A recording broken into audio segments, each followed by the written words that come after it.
¿Qué tal, chicos? ¿Cómo están? Bueno, les doy la bienvenida a una nueva clase de química con el profe Crichu.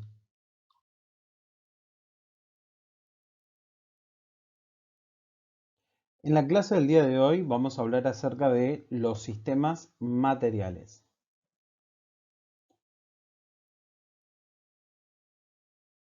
Como ya sabemos, la materia es todo aquello que nos rodea y que ocupa un lugar en el espacio. Y como ya hemos aprendido, la podemos encontrar en la naturaleza en diferentes estados. Por ejemplo, la molécula de agua la podemos encontrar en estado líquido, la podemos encontrar en estado gaseoso o también la podemos encontrar en estado sólido. De hecho, también hemos aprendido que estos cambios pueden interconvertirse entre sí a través de los diferentes cambios de estados. Yo puedo pasar del sólido al líquido, del líquido al sólido, puedo pasar del líquido al gaseoso, del gaseoso al líquido, puedo pasar del gaseoso al sólido o desde el sólido al gaseoso. Ahora bien, esta porción de materia que yo encuentro en la naturaleza y que voy a tomar como objeto de estudio para poder analizarla es lo que voy a denominar sistema material. Por lo tanto, consideramos a un sistema material a toda aquella porción de materia que tomamos como objeto de estudio, con límites claros y establecidos, que por supuesto definimos nosotros. Y todo aquello que rodee a ese sistema material lo vamos a considerar como el entorno o el ambiente. De manera tal que podemos decir que en el universo vamos a encontrar materia y entorno. El sistema material entonces es la materia que yo estoy analizando y el entorno es entonces todo lo que rodea a esa porción de materia que yo estoy estudiando. Todo sistema material o toda porción de materia va a tener dos tipos de propiedades. Por un lado tenemos las propiedades generales o también llamadas propiedades extensivas y por otro lado tenemos las propiedades específicas o también llamadas propiedades intensivas. Las propiedades extensivas o propiedades generales son aquellas que dependen de la cantidad de materia que yo estoy analizando. Como ejemplo podemos nombrar a la masa, al peso, al volumen, al tamaño, a la longitud, ¿sí? No es lo mismo, por ejemplo, tener eh, agua en un vaso que tener agua dentro de un balde. No es lo mismo tener 10 centímetros de un determinado material que tener de repente 10 metros, ¿sí? En cambio, las propiedades intensivas o propiedades específicas son aquellas que no cambian independientemente de la cantidad de materia que yo pueda tener de ese sistema material. Por ejemplo, la densidad. A mí no me importa si yo tengo una gota de agua o si yo tengo 500 centímetros cúbicos de agua o si yo tengo un litro o si estoy analizando al océano Atlántico entero. La densidad del agua siempre va a ser la misma, ¿sí? Lo mismo sucede, por ejemplo, con los olores. Lo mismo sucede, por ejemplo, con los colores o por ejemplo con la conducción del calor que pueden hacer los metales. Independientemente de que yo tenga una cuchara o un clavito o que puedo tener una barra muy grande de metal, todos los metales son buenos conductores del calor. El brillo, la dureza de un material o todos los cambios de estados que estuvimos estudiando la clase pasada, el punto de fusión y el punto de ebullición, como para nombrar algunos ejemplos. Ahora bien, ¿cómo vamos a clasificar a los sistemas materiales? Bueno, vamos a tener diferentes clasificaciones, de las cuales una no excluye a las otras. Por un lado, vamos a poder clasificar a los sistemas materiales teniendo en cuenta su interacción con el entorno, es decir, la capacidad que tenga el sistema de poder intercambiar materia y energía con el medio que lo rodea. Otra clasificación es tener en cuenta la capacidad que tiene ese sistema de poder revertir un cambio o no, independientemente de que el fenómeno químico, como ya sabemos, es un proceso irreversible. Y por último, que es la que nosotros más vamos a estudiar en química, es la clasificación de los sistemas materiales teniendo en cuenta las propiedades intensivas y el número de fases que puede contener ese sistema material.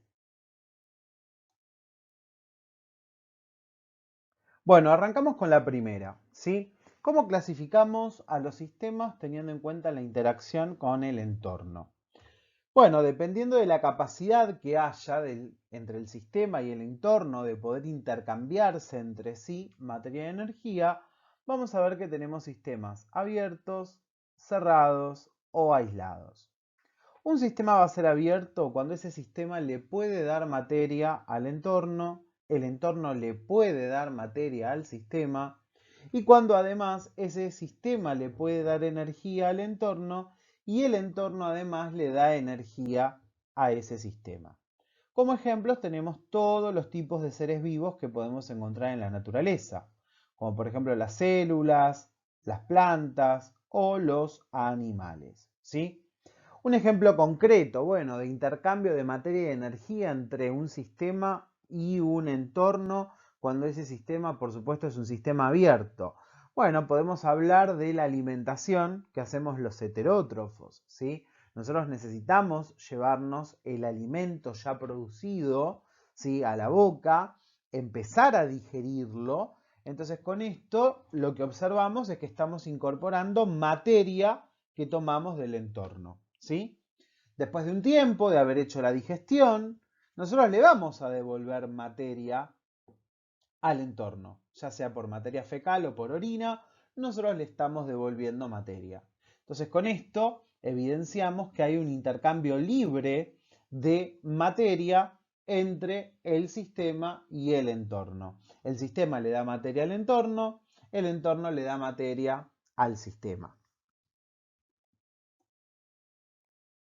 Ahora bien, este tipo de sistema, que es el abierto, se caracteriza porque también tiene libre intercambio de energía. Esto quiere decir que el sistema le puede dar energía al entorno y el entorno le puede dar energía al sistema. ¿Y esto cómo lo podemos evidenciar?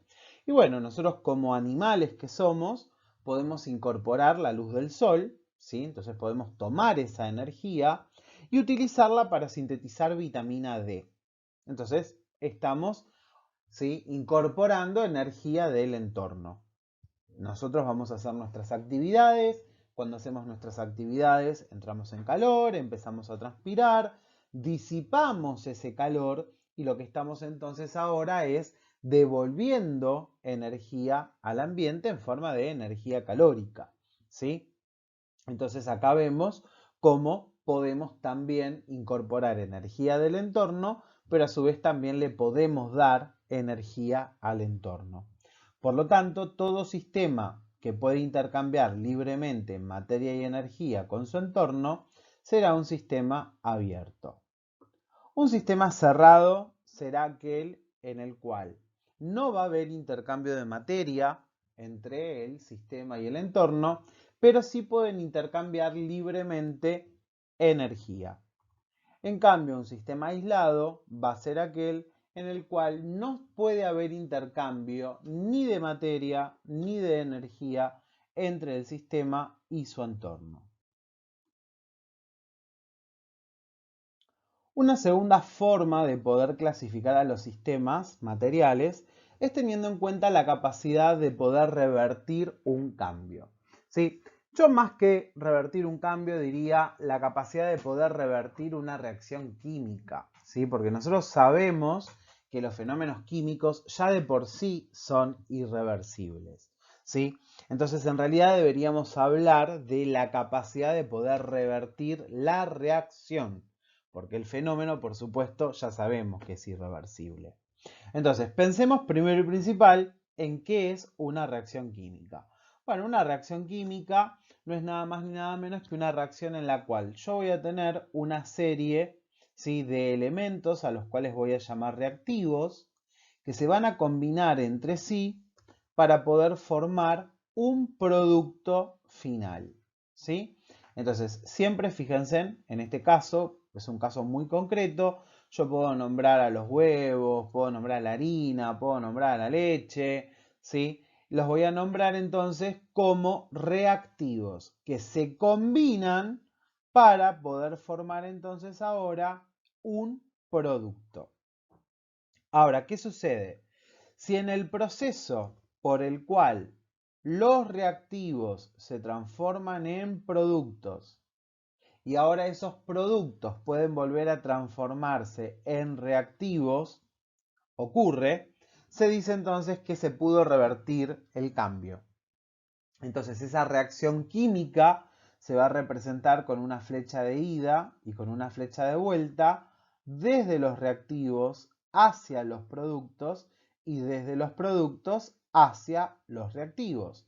Entonces en esa condición decimos que esa reacción química es reversible.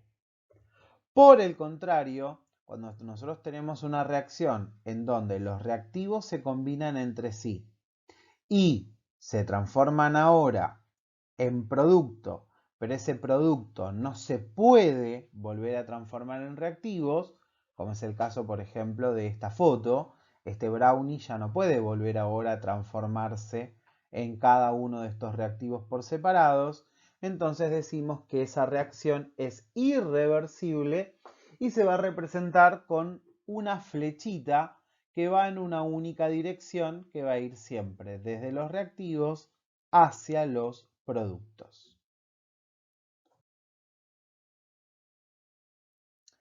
Y la última forma de poder clasificar a los sistemas es teniendo en cuenta las propiedades intensivas y el número de fases que contenga. ¿Qué quiere decir esto?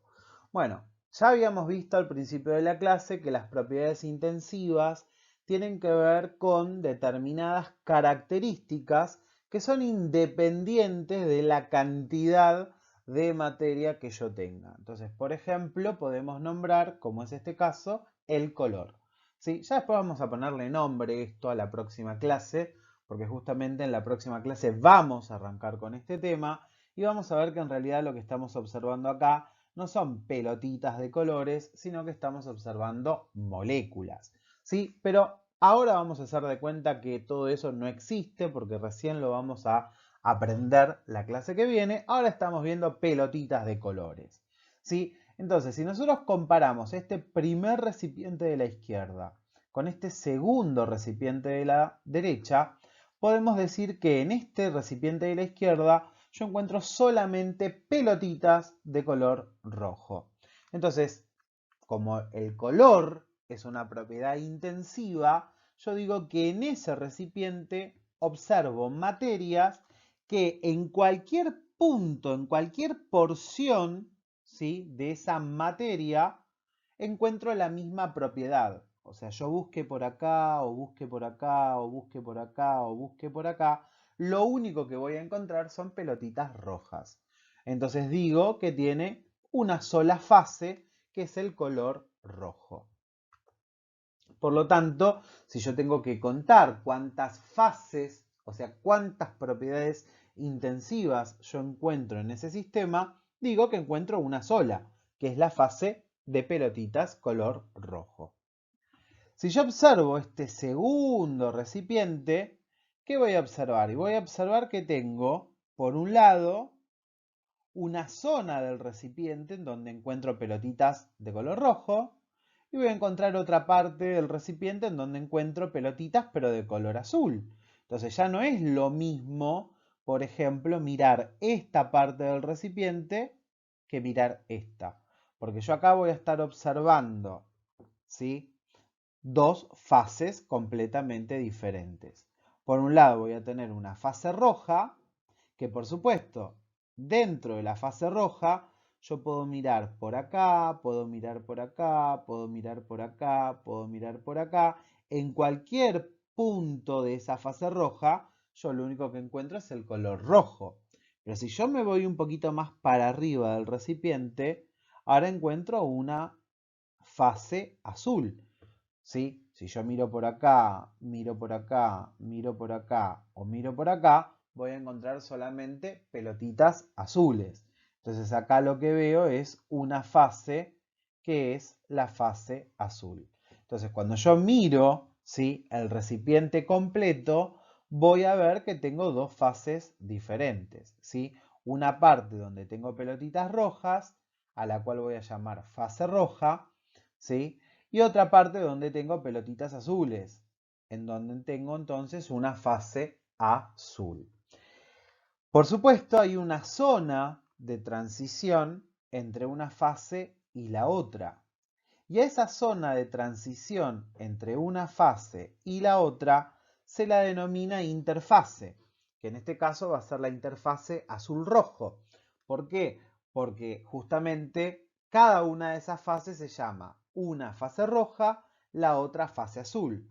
Por lo tanto, la zona límite, ¿sí?, es una zona límite entre el azul y el rojo.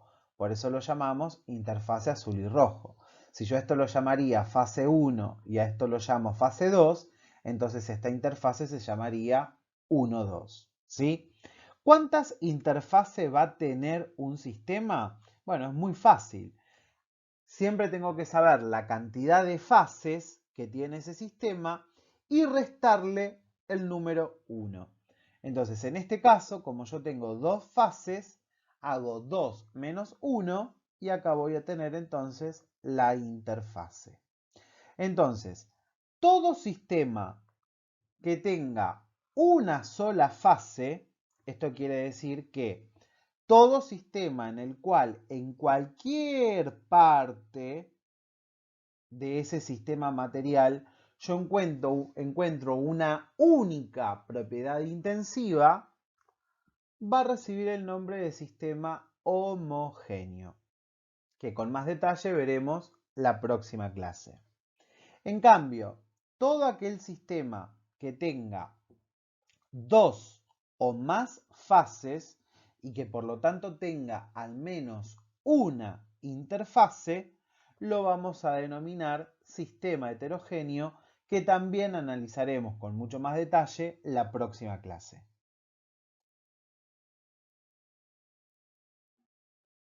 Bueno chicos, eso es todo por hoy. Nos vemos entonces en la próxima clase. Un beso grande, hasta luego.